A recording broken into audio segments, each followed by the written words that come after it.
Hello and welcome back to the Sustainable Development Impact Meetings and to a session on how technology and innovation can play a key role in helping hard-to-abate sectors in the race to decarbonize. I'm Emanuela Orsini, broadcasting to you live from the World Economic Forum studio here in New York City. As the push to meet the targets set out in the Sustainable Development Agenda intensifies, the demand for technologies that cut emissions from heavy industry is growing. The International Energy Agency has said that 50% of emission reductions required to achieve net zero will come from technologies that are not yet available or at the required scale. Now, this is especially challenging for the so-called hard-to-abate sectors, such as iron and steel, shipping, cement, aviation, and mining. According to the UN, heavy industry is the second largest source of CO2 emissions, accounting for 25% of all CO2 emissions worldwide. So how can we create more opportunities to accelerate innovation in these sectors and reduce costs so these solutions can be rapidly deployed? Now, over the next 45 minutes, we'll explore this question, the challenges these industries face, what needs to be done to solve them, and take a look at some of the solutions already being deployed and are showing us the way to a more sustainable future. And we'll also talk about Uplink, the World Economic Forum's platform, which is supporting and scaling purpose-driven startups all over the world. Entrepreneurs with the kinds of solutions we need more of if we're going to succeed in meeting our decarbonization and climate goals. We'll take a look at mining and aviation a bit closer. But first, let's introduce today's panel. Joining me today is Vivek Salgaocar, Director of Vimson Group. Thank you for being here. Benedikt, CEO of Eurasian Resources Group. Thank you for joining us. Annie Hills, Senior Advisor on Innovation to Special Presidential Envoy for Climate from the U.S. Department of State. Thanks for joining. And Shamim, co-founder and CEO of EnviCore. Thank you all for joining me here today. Now, Annie, I want to start with you. For our wider audience watching who may not know that much about the topic, can we talk about some of the biggest challenges the hard-to-abate industries face in this green transition? Let's start from the beginning. Absolutely. So I think, Emanuela, you did a great job of laying out what we actually mean when we talk about the hard-to-abate industries. There are really two things that we're talking about there. Usually we're talking about heavy transport, so think about long-distance shipping and trucking and aviation, as well as sort of heavy materials and heavy industry. That's where mining comes in, as well as steel, aluminum, concrete, and chemicals. What makes these sectors hard to abate, and the reason that we call them that, is because they can't use the levers that we traditionally think about when we think about decarbonization. We might think about energy efficiency or switching to clean energy. Those levers can be used for the hard to abate sectors, but they won't get us all the way to a decarbonized solution. And the reason is that these sectors essentially have fossil fuels baked into the processes that they're using. So if you think about transport, you're going to combust fossil fuels in order to drive a car or take a plane or a ship. Similarly, when you're thinking about the heavy materials, oftentimes fossil fuels is actually an input into the processes that are being used, or in some cases, like concrete, it's actually a chemical output. You make CO2 when you make concrete. So it's much more difficult to actually get rid of the CO2 in these hard-to-abate sectors. So what we actually need to see in the hard-to-abate sectors is innovation in the way that we are doing these processes. The good news is that innovation largely exists. It's just not up to scale yet. So we need to have the will and the capital to actually scale these innovations, and as well to think about how to do processes that we've done for a long time that might have heavy assets, expensive assets with long life cycles. We have to have the will to make changes to those processes as well. Mm-hmm. And so how can we make those changes? What are the biggest barriers for that? I think, like I said, one of the biggest barriers, there's will, there's the need for capital in order to change these processes, and then we need to scale up the innovation, which I know is something that we'll talk about today. Actually take these technologies that have been proven maybe on a small scale and make them something that can be used at commercial scale. And so you are a member of the First Movers Coalition. So it's an initiative from the forum, as well as a coalition of companies that create the necessary demand for green technologies and also supports the purchasing power needed to decarbonize tough-to-abate sectors. So what role can governments play in advancing innovation? That's a great question, and I'll just say first, the U.S. government has been extremely pleased to co-launch the First Movers Coalition with the World Economic Forum, and to now see, I think we have over 110 purchasing commitments into hard-to-abate sectors, so we're extremely thrilled about where we are today. There's a lot of roles that government can play, and I'll focus on a few. The first thing that government needs to do is to create policy and incentives that will encourage these changes, these difficult changes in the hard-to-abate sectors. If we look at the U.S., I think that's a great example of where we are leaning in on the required policies with tax credits, 45Q, 45V. These are ways that we're providing money to scale up carbon capture or to scale up hydrogen, which sort of underlie the hard-to-abate sector's solutions. We also are providing direct funding for industrial hubs or for hydrogen hubs. So we are actually putting that policy and the funding behind addressing those sectors. I would also say the government plays a very important role thinking about infrastructure. If you think about, again, any of these hard-to-abate sectors, there's a real infrastructure component to them as well. So for shipping, you need bunkering. You need to know where those fuels are going to be. If you're thinking about long-distance transport, you need to understand where charging infrastructure is. Similarly, you need to know if you're trying to do steel making with hydrogen, where are those hydrogen pipelines going to be? So a little bit of clarity on the infrastructure. Government can support both in creating clarity so that you can make clear investment plans and also actually helping to push forward that infrastructure.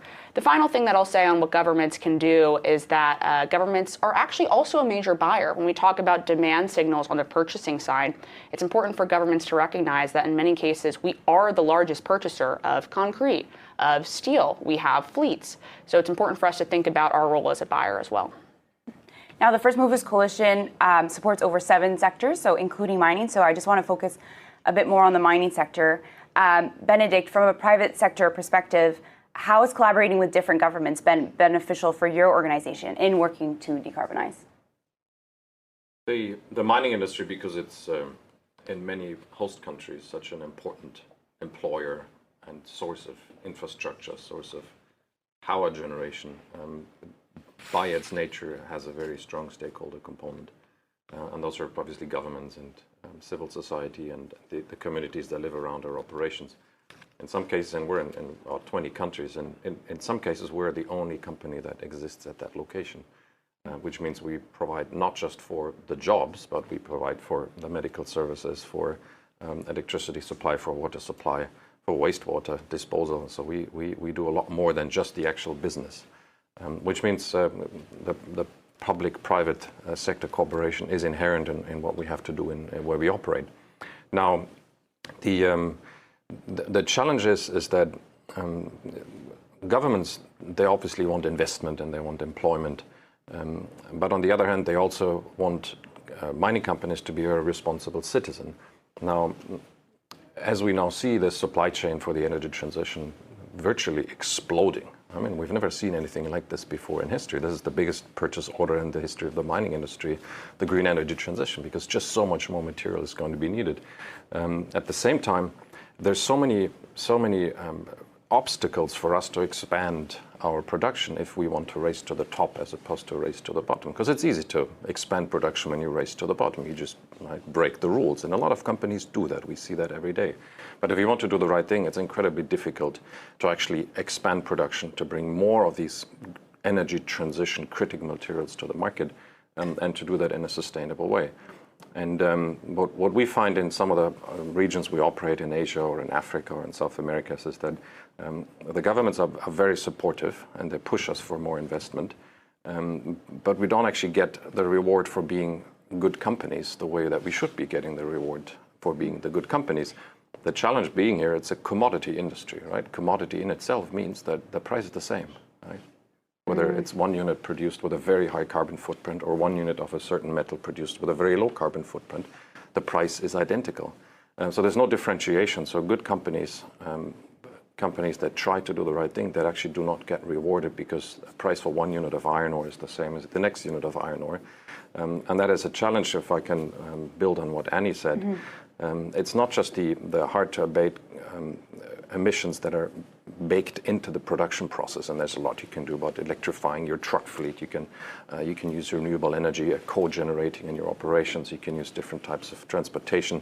You can move rail as opposed to trucks. So there's many things you can do, but there is inherent differences in the product itself. So, for example, if you produce an iron ore which has a low content of iron ore, automatically your CO2 footprint further down the line in the steel process is going to be significantly higher than when you produce a concentrate that is very high in iron, because that will mean you have significantly lower carbon emissions in the process downstream. And there's very little reward for that increment in being a better producer of a product that has inherently a better carbon footprint. So that needs to change, and I think we need a lot more transparency around the provenance of the material, not just from an ESG point of view, but also from the emissions point of view. So we're working on that with a number of our partners, for example, at the Global Battery Lines that I'm co-chairing, the 150-member multi-stakeholder organization, which was founded originally at the World Economic Forum. And we're working on a tool that's called the Battery Passport, which for all the materials that go into a battery end-to-end from cradle to grave, tracks CO2 emissions, because the difference is huge, and this way you can give consumers a choice, and then there's an opportunity for price differentiation. And so you mentioned earlier that the total mineral demand for clean energy technologies will double, as the International Energy Agency says, and by 2040 we think that will happen. So how else can you prepare your organization to respond to this demand, and what are the biggest challenges? Well, the numbers are staggering. The World Bank estimates that by 2050, the mining industry will have to invest an incremental $1.7 trillion into mining expansion, infrastructure, associated processing capacity, and so on. Now, that sounds like a huge number, but for the mining industry, that is an incredibly huge number, because our average annual capex is maybe $100 billion in the industry. So it's a tiny industry that gets hit with this expectation to be doubling production capacity in a very short period of time. So there are challenges on organizational design, on human resources. The industry is very short of talent, because 10 years ago, nobody cared. Right? It was an industry that was the people from the dark side of the moon. They're part of the problem, as opposed to today. We're part of the conversation. We're part of the solution, or at least many people see us as that. So expanding the supply chain is going to be an incredible challenge.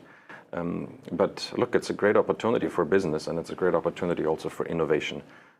Because still today, the mining industry applies very much the same technologies in extracting and refining and processing and transportation that they did 10, 15 years ago. It's inherently a very conservative industry, and we're trying to change that, because innovation is going to make this industry so much more efficient and so much more capable in expanding and deploying capital in what is increasingly complicated, technically challenging jurisdictions and geographies, while at the same time trying to safeguard all the rules and requirements that are important under the ESG rules. So it's a big challenge, but it's a great challenge and a great opportunity for technology companies, for innovators, for startups to look at this industry and say, hey, let's shake up this dinosaur a little bit and see what it can do. And so that's a good transition to Vivek. So you're the director of Vimson Group, a mining company from India. You're also co-founded or founder of Prospect Innovation. You've worked with startups in the mining space. So why did you feel the agencies to start looking for technologies that would make mining more sustainable? Sure. So thanks. Actually, and just going off of what Benedikt said, one of the things that I wanted to do when I joined our family business, which has been around for over 70 years, is seeing how we could actually improve our own operations. And the natural kind of next step for me was to look at the early stage technology environment for mining, as you would for any other industry. You would expect to find venture capitalists, you would expect to find incubators, accelerators, so on and so forth. I spent a couple of years trying to do it, and I found nothing. And that was quite shocking to me, considering the size and the scale and the dependency of everybody literally on this planet on the mining industry, to have nothing of an ecosystem for technology and early stage acceleration, incubation. It just did not exist. And so that was a problem, but also an opportunity, but most importantly, I think a responsibility. So being also in this industry, being part of a family business, I have the need to think in generations, and so therefore, how are we going to continue to stay relevant, right? And so 4.5 years ago, started Prospect Innovation, which looks at early stage technology for the mining process. What's interesting actually is that for the mining industry, you're using the exact same technologies that people are talking about all the time, right? All the very, very exciting technologies that get headlines are actually applicable to the mining industry. It's just that the innovators and the technologists are actually not aware of the use case in the mining industry, because the industry traditionally has been fairly closed off. And that's one of the things that we're trying to change. And that's also where, partnering with the forum actually helps in terms of changing that narrative and getting more people involved in the conversation and actually having a conversation to begin with, right?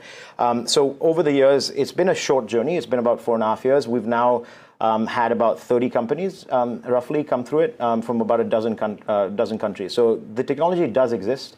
It's just hard to find. And the question is how we can actually widen that funnel and expand the way in which we actually go through the selection process and actually match technologies with use cases, which is where we have the unique kind of position to be, where we are both capital allocators as well as operators and producers, so we can then match it and then bring these companies actually to scale. Mm-hmm. And so what are some of the challenges that you've seen in this space when it comes to carbon reduction goals?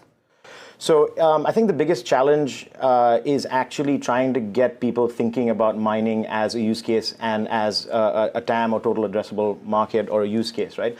So the thing is, if you look at the top engineering schools around the world, very few of the brightest that are coming out of it are thinking about mining as something that they need to actually work towards solving. And what the interesting thing there is, typically when you're starting a company, you're looking for a use case where you have very low competition, a big potential market, and a way in which you can actually deploy what it is that you have been working on, right? The mining industry offers all of those things. It's just that, again, there's a lack of awareness, and that in large part is also due to the industry and us, because we've been more reactive and not proactive in terms of telling the story and talking about how critical the industry is and how, of course, as is with any industry, there's good actors and bad actors. But that doesn't necessarily have to mean that the bad kind of completely overshadows everything else. And that's unfortunately what the messaging has been. So for us, a big part of it is reaching out to companies saying that, hey, this technology is super fascinating, and actually this is the use case in the mining industry. Would you consider actually doing that and playing a role in that matching? And what happens oftentimes is these companies are in where they are at that moment are competing against dozens, if not more, trying to solve the same problem. Whereas suddenly now you have a massive industry where you could be 1 or 2 or 3 people actually working on it. Your chances of success are high. And also, given the scale of the mining industry, every little incremental bit translates to a tremendous amount, just because, again, of the size and the scale of the industry. So in terms of just going back to your question, the biggest problem, I think, is just that awareness. And I think one of the best ways to kind of get over that is really getting more people involved and collaborating and making it more about the world rather than just the individual companies, which is what, in many cases, has happened in the past. Benedikt, do you want to build on that in terms of some of the other challenges that you've seen and what else can be done? The biggest challenge in this industry to apply technologies, particularly around emissions reduction, the use case is important, right? People are very conservative, and no one's ever gotten fired for using the same production process he used 20 or 30 years ago. So we need to get a lot more risk taken and innovation approach into this industry, and of course, as also the demographics of this industry changes. I mean, I was appointed chief executive officer when I was 32 years old, and I was by far the youngest person in this industry. And today, still 10 years later, I'm still the youngest CEO in this industry. So it shows something is the demographics they're not actually not regenerating. This industry is not getting any younger, and that also means that there's, to some extent, less interest in trying out new things, because you will not see the results 10 years from now. It's we have to change the attitude towards innovation, and of course a price. The problem today we have is to reduce emissions in your construction, in your production, in your processing approach. there's very little reward for that other than being a very good citizen. Particularly today as we compete.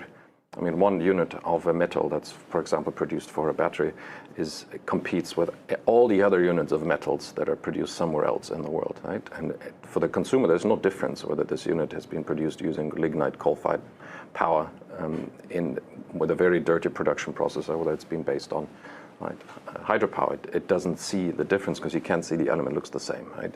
So there's no reward for actually being better or trying to be better. So it's the use case is trying to apply it, but also then being able to say this actually saves us money or this is a good business case. I think we need to both. We need market-based mechanisms for more innovation in the industry. So we need to bake that into the proposition. Mm-hmm. And yeah, so how can we reduce the costs? Give you one example. I'm also a member of the of King Charles's Sustainable Market Initiative. It's a group of about 300 CEOs that are trying to apply market-based solutions for example, for hard-to-abate emissions in industries. So one big area that we think in our industry that will dramatically reduce the emissions is renewable energy. Right? Today, most mining companies still do not use renewable energy. And of course, it's inherent in the process because you need to have 365 days, 24/7, because the plants always run. Right? A mine doesn't stop. Right? It's like a big refinery. It always runs, so you always need power. And that makes it very difficult because then you have to have not just the intermittency problem solved, but you also have to have storage. Now, this is where the batteries come in. So people talk about the impact of the batteries that have on the transportation sector. And I learned an interesting fact yesterday. Electric vehicles alone last year reduced crude oil consumption, replaced crude oil consumption by 1.5 million barrels a day. This year, it's already 2 million barrels a day. That's the entire production of Mexico. Now, if you forecast this to 2030, 2040, we're looking at a replacement number of something like 17 to 18 million barrels a day just by electric vehicles. That's the entire production of the United States of America. So it is having a massive impact, but you need to have the same in renewable energy storage, because that will replace a lot of units, a lot of emissions in power generation. We believe that transportation and power generation are roughly 40% of global emissions. 30% of this you can reduce by applying battery energy storage solutions in transportation and in energy storage. And that will come back to the industry because obviously energy is a very significant part of our cost. To make that sustainable is a clear objective. And Vivek, back to the startups that you've worked with, have you seen interest in funding for these startups? Is there momentum? Yeah, so it's an interesting question, right? Because hardware to begin with is difficult to fund because the gestation period is much longer than, say, software, right? However, what's been interesting is that so the last 18 months have been fairly difficult in terms of the fundraising environment for early stage technologies across the board. What we've actually found is that a couple of our best performing companies have raised significant rounds at significant valuations in the last couple of months, actually. So what that tells us is there is a demand for it as long as the right product market fit is actually there. So yes, it is challenging, but it is not impossible. And I think this will only increase as there is more, the conversation increases about what is needed and cost reduction for the material space as we grow to decarbonize and get to these goals, right? So if you just to throw out numbers again, if you want to get to some of these 2040 goals, you have to mine from now until 2040 twice the amount of copper that has ever been mined in the history of mankind, right? That's a staggering number. So you cannot recycle your way out of this problem. You can't massively increase just mining in order to get there. It has to be a combination of several things. We're not saying that innovation is the only way. It's an important way, and it has to be done. But there are several things that have to be done simultaneously as well. And the good thing about innovation and technology is that it touches multiple facets of this very problem, right? And so I think, again, it comes to awareness and having that conversation, because the returns for just a financial investor are fantastic. But also, it's truly a case of doing well by doing good, because all of these things are actually going to reduce the impact that we have in the environment and actually enable us as a civilization, as a race, to actually get to these goals that we've set ourselves because of what has happened over the last centuries, right? And so I think when you look at it, it's still staggering that despite all of this, you don't have venture capital funds that are focused purely on technology like this, right? You have several that are maybe looking across the board, and this forms a small slice of it. But yet you don't have any that's looking directly at this, right? We are hoping that that changes. We're playing a role in doing that. We're also investing significant capital of our own to do this. But that's, of course, one drop in the bucket. It has to increase, and that's part of why also working with the forum helps in terms of increasing that funnel and getting it to a much wider audience, because that's what ultimately is needed. We need to get much more people involved. But the good news is the returns are there to actually justify that.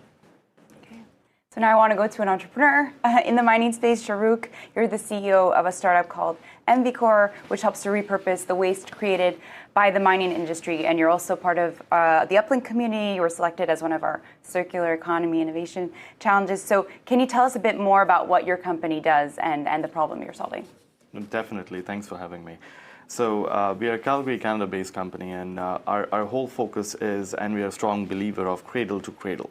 So we take waste, or technically it's raw material for our process, and we convert that into low-carbon cement material. So this raw material can come from any sources, be it mining waste, basically after any hydrometallurgical operation. We can work with pretty much any energy transition-based metal waste, or maybe it's coming from precious metal waste. Apart from that, we can work with construction industry waste, simple demolition waste, or pretty much any smelting slag coming from nickel, copper, or any other metal smelting units. We take that material, we convert that into a cement replacement that can go as high as 40%, basically reducing a lot of built carbon or embodied carbon in built environment. Additionally, what we've been constantly trying to do is to push this technology to a very big commercial scale so that we can prove the viability and also the sustainability of the process by in reducing the carbon emissions from both mining and also from the construction industry. And what are your biggest needs right now as a startup? How have you seen the environment going for you? For us, typically for any startups, like funding is a major need.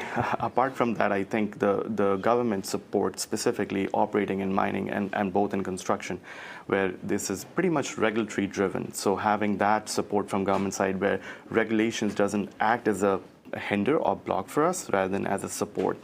So that's really important. And then also tagging on the point that for us, incentives also matter a lot. Like the way that we produce our SCM versus the ones in the market, we have to differentiate between the benefits of our material compared to what's already in there. So there should be some sort of like support, additional support provided either by the government or maybe simply in the industry itself. And what inspired you to start this company? So I actually came from India in 2016 to Canada, and I saw oil sand tailings, which is actually in our backyard, pretty much in northern Alberta. And the tailings that was getting produced during the oil extraction process, it was getting stored in massive ponds called tailing ponds. When we saw the volume of it, it was around 1.6 trillion liters of wastewater just accumulated in a land of 220 square kilometers in footprint. This problem itself was massive. So that's when we started with this initiative that let's go after this particular industry and try to solve this from a sustainable perspective, is to reduce the inventory of these waste getting generated from the oil sands. And then we basically start realizing that it's not just one industry, it's or oil sands.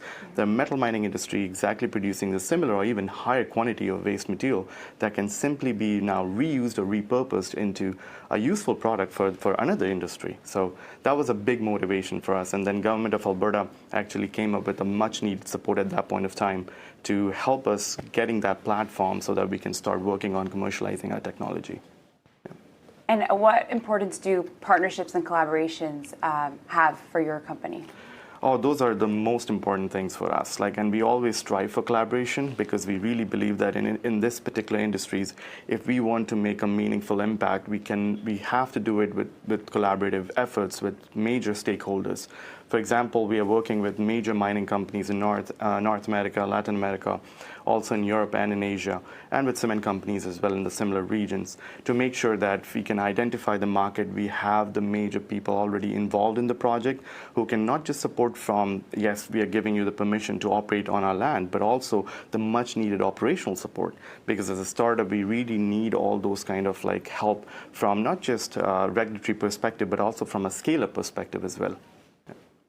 And Vivek, back to you. We're happy to announce this partnership with Vimson Group, Prospect Innovation here with Uplink at the World Economic Forum. We're going to be working together on selecting and supporting entrepreneurs in the sustainable mining space. So what do you hope to achieve with this partnership? You mentioned a bit before, visibility, awareness, and what kind of innovations are you looking for? You can add on to that. Sure. So thanks for that. And it's something that we're very, very excited to commence. I think ultimately, what's needed is to get this at a global scale, and I think Uplink, which is what the World Economic Forum has built as a platform, is tremendous in terms of increasing that visibility and widening that funnel.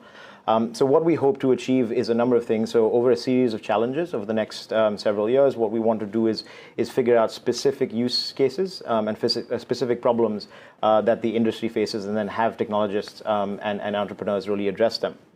Because again, kind of taking moving it out of this sort of black box type situation where people aren't aware of what these problems are, even though they have solutions that can actually address them, is one of the things that we're trying to do, right? So it's also exciting because there's a lot of technology that already has been deployed in other industries that just has to be tweaked a little bit for the use case in mining, which again I think will form a big part of this. So in terms of what it is that we want to get done, there's several areas I think that are quite important. First of all, just the exploration side of things, I think is very crucial, because we are going to have to find new deposits, because existing deposits are getting depleted, which makes it harder and harder to actually mine them, and that obviously increases your footprint, right? For example, you also need to figure out if there's a better way to deal with tailings and waste, because that's a huge. It's now looked at as a problem. But it could actually be a huge source of raw material. So that's another possible area that we would look at. So similar to that, there's several things that we're thinking about, which we will, in due time launch. But I think that's something that is hugely exciting, because it should hopefully really multiply the effect that we've tried to have. We've had 30 odd companies in the last 4.5 years. We can multiply that several times and do more than that in a much shorter period of time through this collaboration. And I think what it does is not just bring in startups, but also most importantly brings in the industry to actually work together and collaborate and have these conversations, and most importantly actually take a chance on these startups and actually pilot them, invest in them, and give them a shot, because ultimately it's not just about how much of an impact they're going to have, but also ultimately these are going to end up saving these companies massive amounts and contributing to their bottom lines, right? So it's truly going to be that double or triple bottom line, and that's something that we're very, very excited about. Very exciting. Thanks. So on Uplink and our challenges, we have right now a Sustainable Aviation Challenge open. So before I get to the details of that, Annie, talk to us a bit more about aviation, and what are the biggest barriers when it comes to decarbonizing the sector? Yeah, so aviation, I mean, all of the hard-to-abate sectors are complicated, and aviation is no exception. I'll give you a couple of the barriers that I see, but recognize this is not exhaustive. One of the first ones is something that I think we've heard a lot about in the conversation today with regards to mining, and that's cost. Sustainable aviation fuels or other ways of decarbonizing aviation are expensive. And there's a question of how are we going to split that cost across the value chain? So how much is going to be borne by fuel suppliers versus by airlines versus by cargo carriers or passengers? And we need to figure out how to split those costs across the value chain for something that we might have historically thought about as a commodity. Another thing that I'll just mention in terms of decarbonizing aviation, one of the solutions that we hear a lot about is sustainable aviation fuels.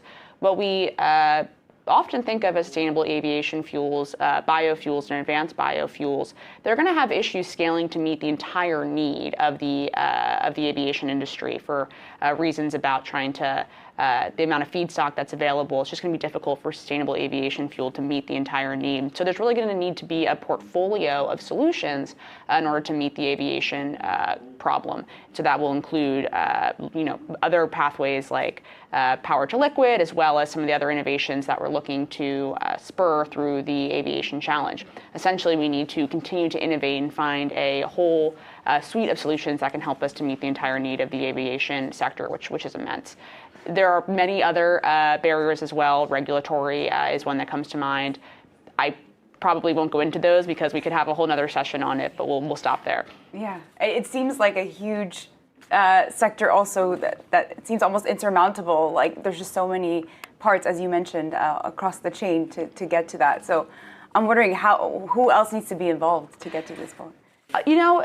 There need to be almost every stakeholder needs to be involved, and we are already seeing that today. We need to have airports involved. We need to have local governments involved. We need to have the federal government involved. We need to internationally have folks involved when we're thinking about different flight paths. That's going to be very important to different corporations. We need to have suppliers and buyers involved, and all of that is beginning to happen. But that partnership and that value chain building and the bringing together of many stakeholders is a really critical next step that needs to happen in order to meet the need in aviation. And do you think we'll do it on time? We're a bit tight on time. Will we have it ready? Here's what I'll say, and I wish I had a crystal ball and could give you the complete answer on that. But what I will say is we're seeing really promising coalition building right now. Actually, just recently, a number of First Movers Coalition members, Ecolab, Bank of America. I know that I'm forgetting somebody, and it'll come to me. And Delta. I was going to say I'll tell you who it is. Launched a SAF hub in Minnesota, and they're really working to work with Minnesota to work with a number of different stakeholders to both invest in R&D, to invest in actually building out the sustainable aviation fuel and the other aviation technologies that are needed to meet the challenge. And we're seeing more and more of that hub approach as well, and thinking about specific flight paths to get started. So. We need to continue that momentum, but we're luckily seeing that begin to coalesce on the ground now. Okay. Maybe if I can just build on one point here. What we believe we'll be seeing, and we see this as the work we do at the global battery lines, is the rate of innovation in the battery sector is going to make electrification of the airline industry a lot more feasible in the next few years. And of course, you will start with shorter areas. You'll have support batteries that give you more range and so on. But there's a tremendous amount of innovation. The rate of innovation in batteries is absolutely staggering. Who would have expected 10 years ago that you can drive a car for 600-700 miles today, an electric vehicle? So you would expect something else to happen in aircraft as well. Because right now in aircrafts, the batteries for airlines are quite short, but the time for flights with the electrical airplane is quite short, right? Short flight time indeed. Short flight time, so hopefully in a few years we'll get to Hopefully Benedikt will solve that. There are also some interesting startups in that space as well, in the electrification of aircraft. All right, exciting. So on the topic of startups, I want to touch a bit more on the Sustainable Aviation Challenge that we have open on Uplink. So we're calling for tech solutions, including sustainable fuels, propulsion technologies, and value chain innovations. So what do these startups really need to scale, and how can we make them commercially available globally? Well, the first answer, of course, is funding and capital. I think that we hear that across the board. What I hope that this challenge can bring, and what will be important, and again, this is drawing another theme of this conversation, there needs to be the demand for these technologies that may be more expensive. We need to know that there will be a market for them if they come to market, and that can help actually a startup to make their own business case and to invest further if there's clarity that there will be a buyer on the other end. So one of the things that we're hoping to do with this challenge that I hope to see is a real connection with the folks who are looking and actively seeking for and asking for these innovations. That'll be a part of it, and hopefully that can help to make a stronger investment case for the startups who do join this challenge, and that will be one important part of the solution. Okay. So for our audience watching, if you have an innovative solution to help decarbonize the aviation industry, head on over to the Uplink website to find out more about the Sustainable Aviation Challenge. And you have until the 2nd of October to submit your solution. So out of all of the submissions, 10 to 15 winners will be selected, and they'll become uplink top innovators. They'll benefit from connections to industry buyers and access to market leaders, potential partnerships that can help them grow. So they'll also become part of the uplink innovation ecosystem, which will give them access to selected World Economic Forum events like this week's SDIM meeting, and get targeted support, networking, and visibility opportunities. Now, I'd like to ask one final question for all of you. In a year from now, what would you hope we were sharing as far as progress is concerned when it comes to accelerating innovation within these industries? Vivek? Sure. So I guess it's more of what we've been seeing, which is more appetite for investment, more appetite for actually entrepreneurs looking for solutions and working on solutions for the mining industry, more appetite from mining industry players themselves to actually take these on, fund them, and pilot them. And I think also a shift in the narrative from the mining industry having the stigma to actually then being seen as actually part of the solution, because it is the very beginning of the supply chain, and there's a lot of conversation happening about sustainable supply chains, right? So I think a shift that has already taken place, but hopefully accelerating of that shift on all those counts. Yeah, I think that was a great answer. I just say I hope to continue to see the momentum that we're seeing now, keeping up, not letting down, that investment appetite. Like we mentioned, the investment space is in a bit of, receding a bit right now, but for very early stage innovative solutions, the investment appetite is actually growing, and we saw that in the last year. So I hope we continue to see the acknowledgement of investment, need for investment innovation. I also hope that by this time next year, when we come back to SDIM, we're talking not just about the appetite of potential buyers, but we're talking about projects and partnerships and really specific announcements that have grown from the recognized need today. Probably three things. I think we're going to see a lot more collaboration across industries and within industry sectors, so end to end, because you need to have a more collaborative approach to this than to many other problems. So actors that actually historically never played or worked together, they're now starting to have these conversations, which is great. The second thing is you'll probably see more geographical diversification of innovation. Today, the vast majority of innovation in green technologies come from China. Right, by far, because the largest renewable energy market is the largest producer of batteries in the world, the largest producer of electric vehicles. So today, this is the center of the renewable energy, the green energy transition. Right? Most people are not aware of that. It's also source of over half of the investment in the mining industry. Right? So it's all about China. We're going to see more diversification to other regions as well, which is great because there's going to be more innovation. And of course, the third aspect, we'll have to see more investment going into this space, and investment that should not just go into new technologies for new industries for emission reduction, but there's so much efficiency gains you can have in the historic original energy transition and the energy systems. So things like flaring, right? One of the biggest sources of emissions. It's got nothing to do with renewable energy, and it is such an easy problem to fix with money. It's an engineering problem, right? It is not a regulatory problem. It's an engineering problem, which means you throw money at it, you can solve it.